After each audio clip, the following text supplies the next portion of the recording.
Hey, lovely. I wanted to hop on today and chat more about manifesting and how to manifest those big things in your life. You might be good at manifesting smaller things or making small dreams come to reality, but when it comes to big things, it just feels maybe for you that you just can't, accomplish it, or it's just not materializing or coming into your actual reality. So, I just wanted to talk about some different tricks and tips on how to manifest your large, big goals as well. So, hope you're all doing good. The first thing I wanted to talk about was, or is the basically the container or the subconscious mind's ability to hold our bigger dreams. Because when we have something that we want to manifest that is really large, or at least in your mind you define it as large, you're already putting kind of a limitation on it. You see, like, different manifestations aren't actually harder than one another. For instance, it's just as easy to manifest $1 million as it is to manifest $1, because we're constantly getting what we want and what we believe. The harder or trickier part is allowing our minds to actually accept and believe it, for one thing, and to also know that we're worthy of those larger things, and to also know that there is no limit on the universe, source, or God, or whatever you like to call it. There's no, they or it doesn't see something for small and big or hard and easy. It just sees it for the law of just it being actually manifested, you know, in terms of our thoughts. So, the thing that you need to start to look at and really examine with yourself is, why do you think this manifestation is bigger?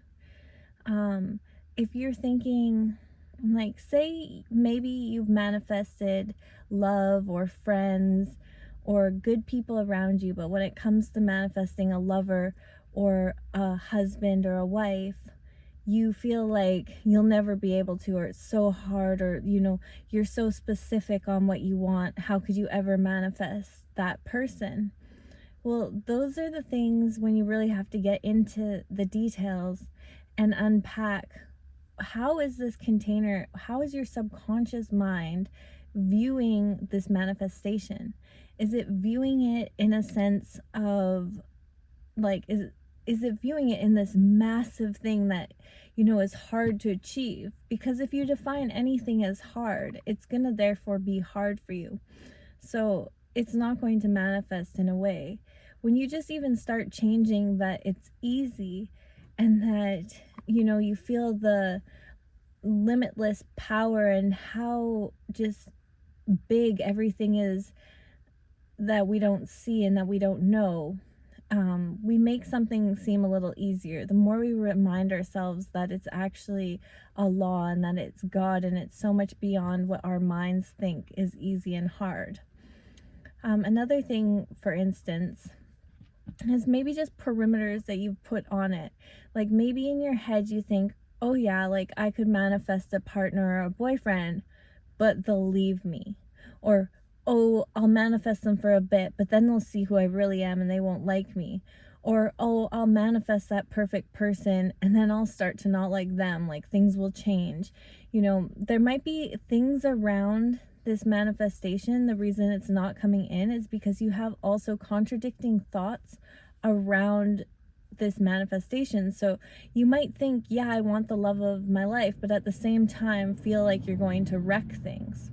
Well, I don't feel like the universe is necessarily going to bring you the love of your life, because what if they bring you the love of your life and then you mess it up because you also believe you're going to mess it up? So it's a little more complex than just, things coming in, and it's just, you can want something, but part of you may want something that's contradicting it.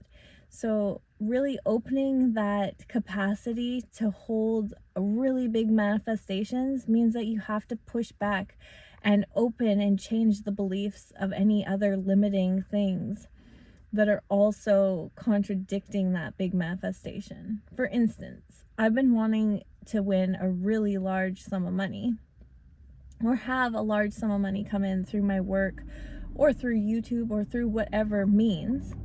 But I realized the more that I wanted this, I actually had a lot of beliefs that were kind of holding me back in a sense from that, in the fact that I had this weird belief that if I had a lot of money, that I would be in more danger. And I don't know where this comes from, because I've never been in danger due to having money, but I had this belief that if I had all this money, oh, well, then I could be robbed more, or, you know, I maybe wouldn't be safe with my family. I think maybe you hear like ransoms of like really rich people's losing their children.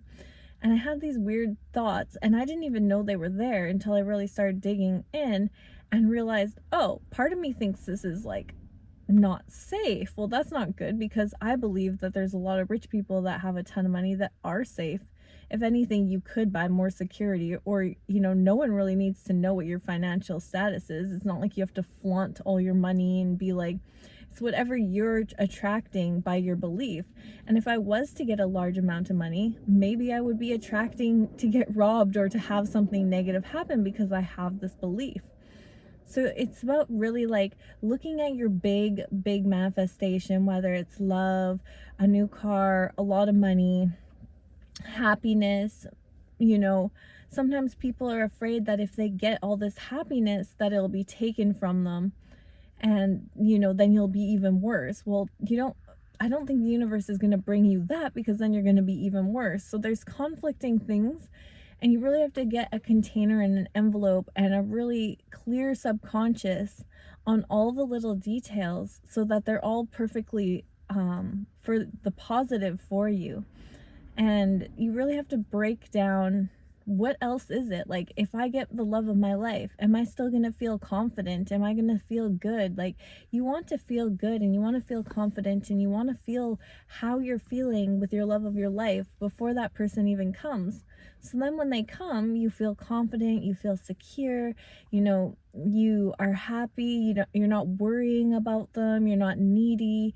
Like, there's so many things that you can do prior to getting your big manifestation, almost like background work.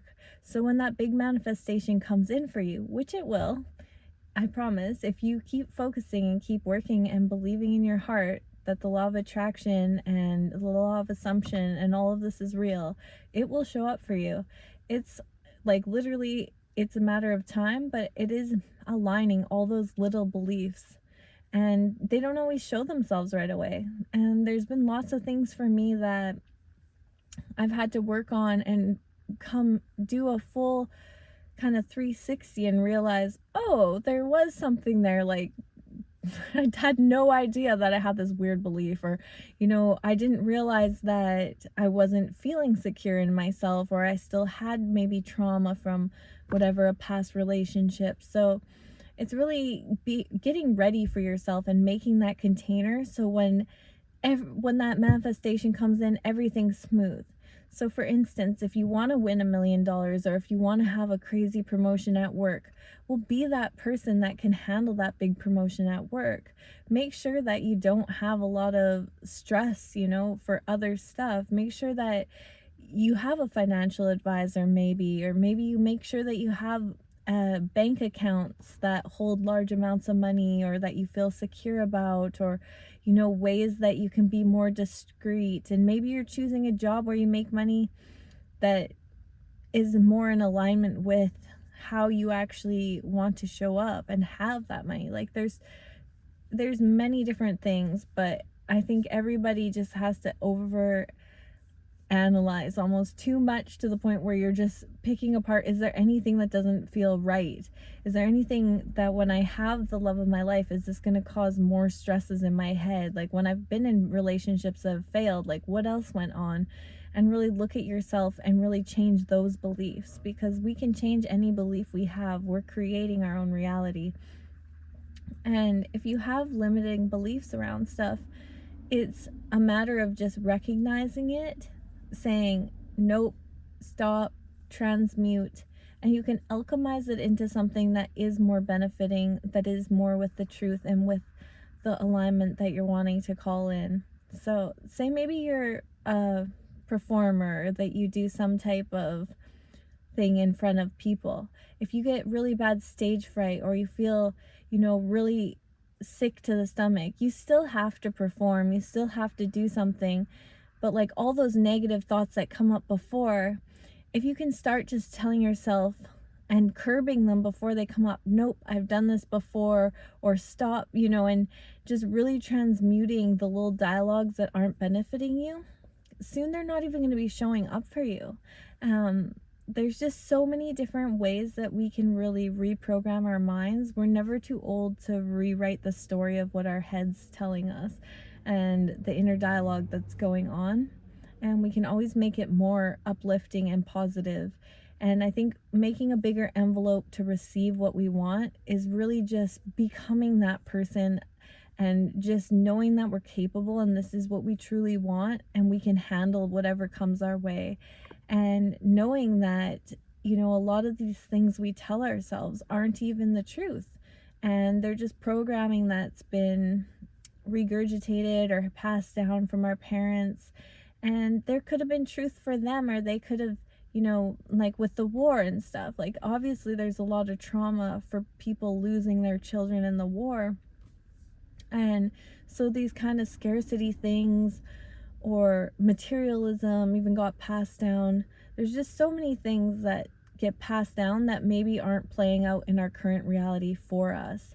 And so just be cautious of that, and really just open that ability to receive by stopping the negative thoughts that are telling you that you can't do it, and you can't, that are just not benefiting, because you deserve all the love that you can get. And if someone else can receive love and stay in a happy relationship that's thriving for 50, 60, 70 years, so can you. And it's all about mindset and knowing that you're worthy of it. And so many of us, we go through those, and it takes lessons to learn and grow. But I feel like the more that you do this quickly, the quicker your manifestation's going to come in, and everything is just going to be clicking for the next manifestation.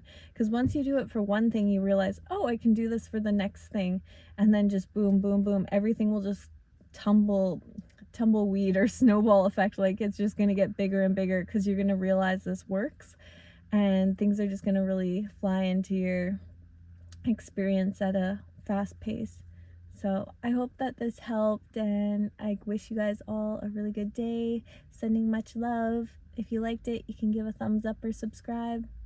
Bye bye. Thanks.